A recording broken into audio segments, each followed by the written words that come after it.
So hello guys, इस video में part 3 part 4 100 MCQ of geography का दोनों रहेगा।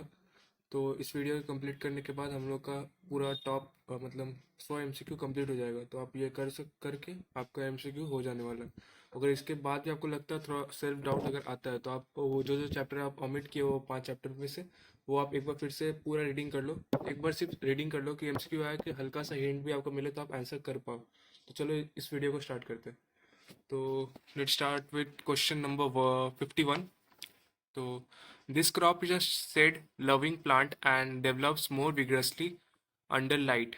तो इसका सही आंसर होगा ऑप्शन नंबर सी, टी।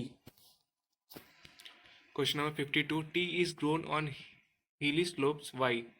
तो इसका करेक्ट आंसर होगा option number C, to avoid under logging.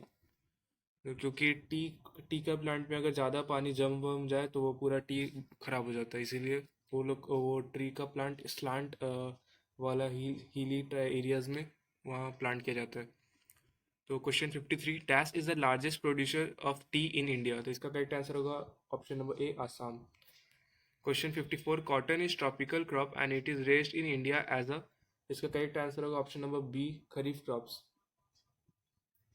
Question 55, one of the chief cotton growing center in India is?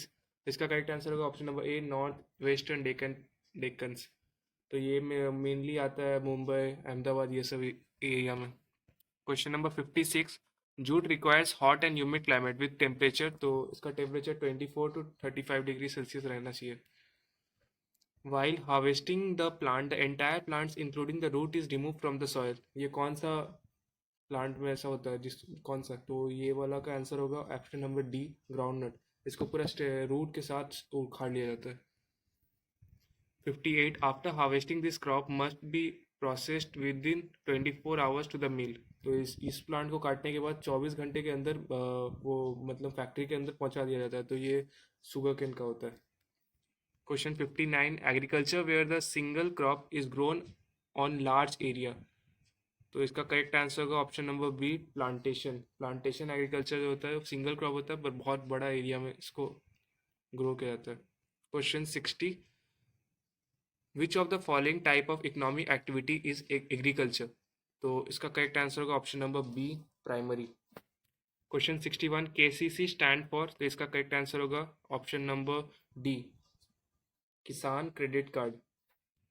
Question 62, name the crop grown with the onset of monsoon in different parts of the country? तो इसका correct answer होगा option number A, kharif crops. Question 63, rearing of silkworms for the production of silk fiber is known as? तो इसका correct answer होगा option number A, sericulture. Question 64, the crops are raised throughout the year are known as? तो इसका correct answer होगा option number C, zaid. Question 65, Indian agriculture is largely dominated by dash crop? तो इसका correct answer होगा option number A, food crops. 66, India is a dash largest producer of rice in the world? तो इसका correct answer होगा option number A, second.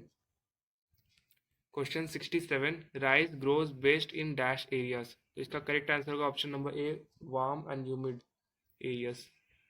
Question number 68, in a sugar cane the sugar is stored in its? तो sugar cane का जो sugar हो कहाँ पे store रहता है? तो इसका करेक्ट आंसर होगा ऑप्शन नंबर बी, स्टेम में। Question 69, dash are cutting taken from old plants and planted to grow new canes? तो इसका करेक्ट आंसर होगा option number A, sets. Question 70, sugar cane is a dash exhausting crops? तो इसका correct answer होगा option number A, soil. Question 71, groundnut contains dash percent of oil? तो इसका correct answer होगा option number B, 42%। 42 याद रखना, ये आ सकता है, ये क्वेश्चन इंपॉर्टेंट है। Question number 72, groundnut crop requires 50 to dash rainfall? तो 50 से कितना सेंटीमीटर तक रेनफॉल इसको रिक्वायर लगता है ग्रो करने में? तो इसका करेक्ट आंसर होगा option number A, 100। Question number 73, dash is a leading producer of groundnut in the India? कुछ इसका करेक्ट आंसर होगा ऑप्शन नंबर बी, महाराष्ट्र, मत सॉरी गुजरात। महाराष्ट्र कॉटन में बनाने में लगता है। Question 74, dash oil is obtain from flax seeds, तो इसका करेक्ट आंसर होगा option number A, linseed.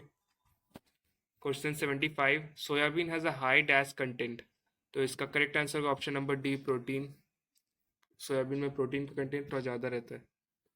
Question 76, cotton is a tropical crop requires uniformly high, तो कॉटन एक ट्रॉपिकल क्रॉप है, इसको क्या मतलब कौन सा एक चीज़ है जो हाई रहना चाहिए, तो इसका करेक्ट आंसर होगा option number B, humidity. Question number 77, the fibre और lint is separated from the cotton seeds by a process known as, तो इसका करेक्ट आंसर होगा option number A, ginning. Question number 78, an inferior quality of jute, तो एक inferior quality of jute को क्या बोला जाता है, तो इसका करेक्ट आंसर होगा mesta. 79, the tea shrub continues to be producer for about dash year, तो जो टी का जो प्लांट है वो कितना साल तक एक मतलब टी प्रोड्यूस कर सकता है, तो इसका करेक्ट आंसर होगा ऑप्शन नंबर सी, 50 ईयर्स।